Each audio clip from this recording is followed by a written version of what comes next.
Look, I know it's been a couple years since Ash Ketchum has graced us with his presence in the Pokemon anime, but I wanted to take a trip down memory lane and rank all the Pokemon that Ash has caught in the Kanto region, from F to S tier, so this is gonna be a fun one. Let's start with F rank. This is rock bottom. These are the Pokemon Ash probably had no business in catching in the first place. Now, Eradicate, this is the Pokemon that Ash did trade his Butterfree for when he was on the St. Anne. And look, Eradicate was powerful, it seemed, but we didn't get a lot of time with him, so we don't really know what it will look like. Because it's so strong, it probably would have been a pain for him to actually raise and try to really get on his team like some of the other Pokemon. And the fact that it's a normal type, I mean, look, normal Pokemon just really aren't the best kind of Pokemon when it comes to battling against gym leaders and trying to get ahead. So I think it's safe to say this deserves to be at the bottom of the barrel. All right, let's move on to Muck. And now he did get caught when he and his Grimers were wreaking havoc in Gringy City. And to be real, Muck hasn't really battled much with Ash throughout the Indigo League. In fact, the only significant time he had was in that 4th round against Jeanette, where he did take out like quite a few of her Pokemon, including Bellsprout. And look, he really hasn't won a battle since that point. It makes sense because Muck is a defensive Pokemon with a very limited skill set, so there's just no room for him in Ash's roster to really be a force. All right, let's go to Mr. Mime or Mimey. And look, we already know that Ash didn't really catch him, so let's just get that out the way. Mr. Mime is completely fine with just doing housework around Miss Ketchum's home and attending Ash's biggest games with her, and he rarely partakes in battles himself. I mean, there is that one time he did team up with Pikachu to help win that Battle Frontier Cup. Despite his cooking and cleaning talents, Mr. Mime is not really that effective as a battler. He's mainly a defensive one anyways, so there's really no reason why Ash would need him in his arsenal.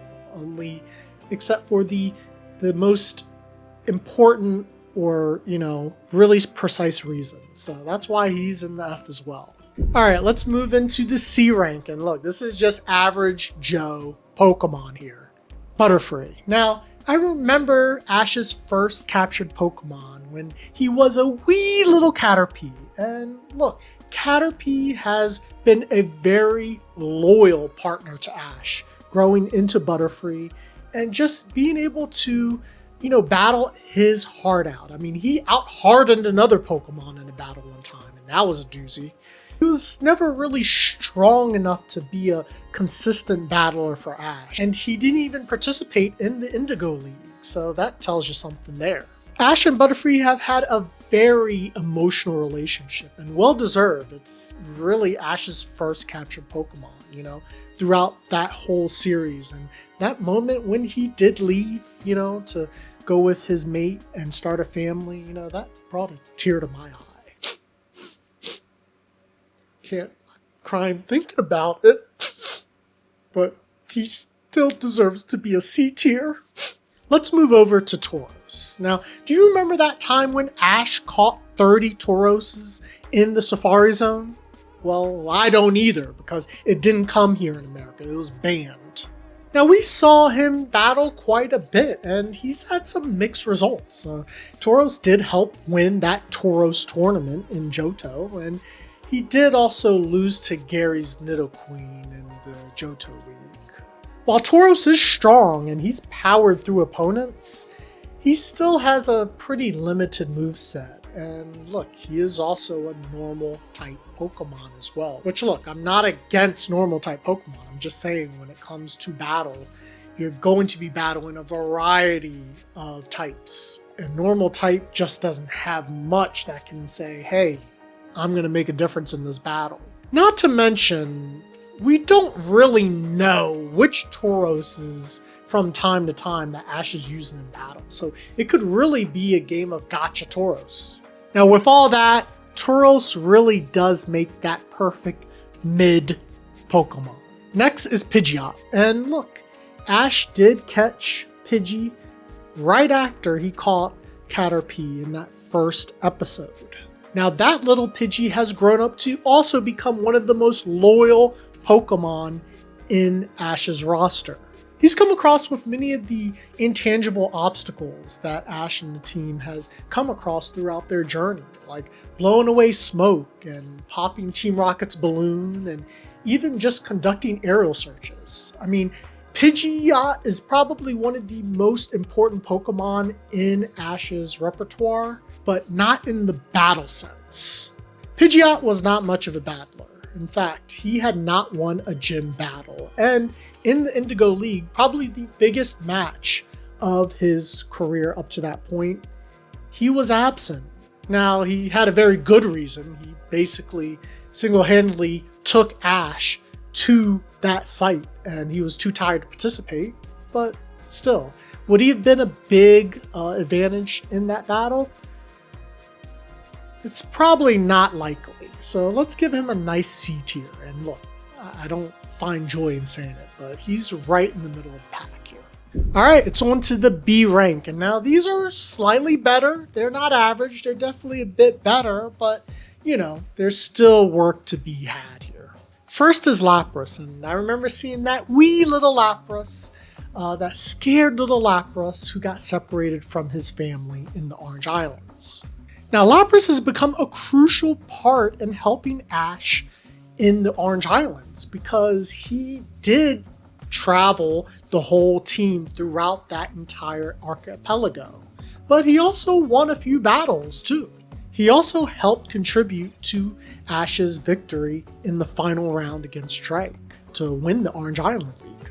We all knew that Lapras wouldn't make it past the Orange Islands, but look, the fact that we did get to see him in Johto with his family and just grown up, it was such a rewarding moment for me. Next is Squirtle, and we remember as a very, very terrorizing Squirtle. Him and his gang would just terrorize the whole town, but Ash did prove his worth to Squirtle to convince Squirtle to join the crew. And look, he's been a very vital part of Ash's team. Like Tauros, Squirtle has had mixed results in battles. In fact, the two major gym battles he did fight in, he lost, even though he had the clear type advantage. However, he did notch a couple wins for Ash in the Indigo League before decidedly falling to Richie in the round of 16. Look, there was plenty of bad juju for Ash in that match, and Squirtle was not the problem, all right? Look, he continued to notch victories for Ash into Johto because he is quick, nimble, and such a tough cookie when it comes to these battles. And look, he's always been a vital member of Ash's roster, and that's why he gets a solid B for me. Next is Kingler, and we remember when it started as a little Krabby, but with a name like Krabby, you know that Pokemon's got to be fierce and it's got to be brash, and he definitely proved his worth on that department. And look, he's turned into be a real ace in the hole for Ash throughout the Indigo League. His claim to fame is definitely single-handedly running through Mandy's entire roster in the Indigo League. It was quite impressive. Unfortunately, he didn't really battle much, and I really think the reason is probably they just had too many cooks in the kitchen. There were just so many strong Pokemon Ash had, and it's really a shame for Kingler, but at least Ash can always tell him, we'll always have Indigo. Next is the A tier, and these are the ones that have gone above and beyond the Call of Duty. They're still not quite S tier, but they are still one of the strongest on the team by far. And first, we're going to talk about Primeape.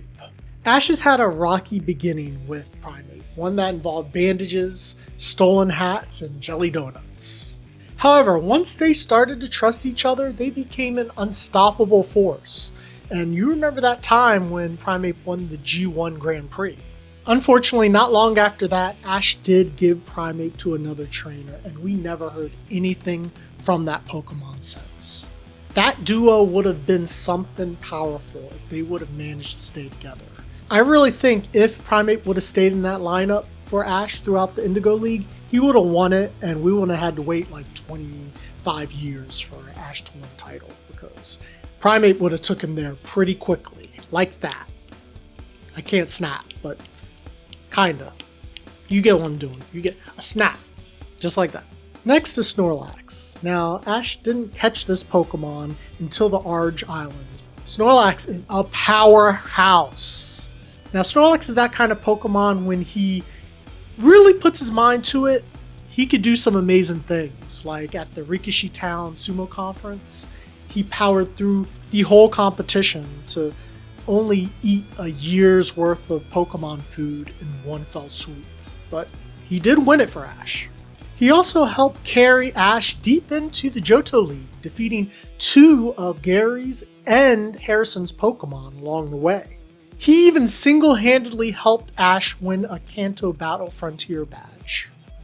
Single-handedly! Snorlax is a very powerful ally, but between the constant hunger and the sheer laziness, Snorlax just isn't trustworthy enough to be someone you can maintain in the lineup. But it still doesn't mean he's not an A-tier Pokemon. Next is Bulbasaur. You remember Bulbasaur when he was that noble warrior who defended that small village until Ash was able to scoop him up? He joined because he wanted to become stronger, and stronger Bulbasaur became. Now, he may have lost his very first gym battle against Angela in Celadon City, but he has become a vital and very winning member within Ash's crew ever since. He won in Kanto. He won in the Orange Islands. He even won in Johto. And look, Ash has needed him throughout many sticky situations as well. Bulbasaur is a bona fide leader of this team, and he's so tough, he resisted his own evolution. Solid A. I mean, honestly, A+ stuff here. A+. But he's still an A. But you know what I mean, A+. Now let's get to S rank, the creme de la creme, the top of the top, the best of Ash's crew. And we can start with Charizard. When Ash saved that little Charmander from that jerkwad Damien, I knew they would be a dynamic duo, but I didn't know just how dynamic they would be. The road wouldn't be easy, however, because Charmander grew pretty quickly and became really disobedient through a large swath of this time. His lack of respect for Ash caused Ash to lose quite a few big matches that he probably would have won. It took all the way until midway through the Orange Islands for Charizard to finally get the hint. He did redeem himself, however, to help Ash get all the way to the quarterfinals of Johto, help win the Battle Frontier back in Kanto, and he even came back to battle with Ash a few seasons later in Unova. Charizard is a powerhouse, plain and simple, who's proved his worth.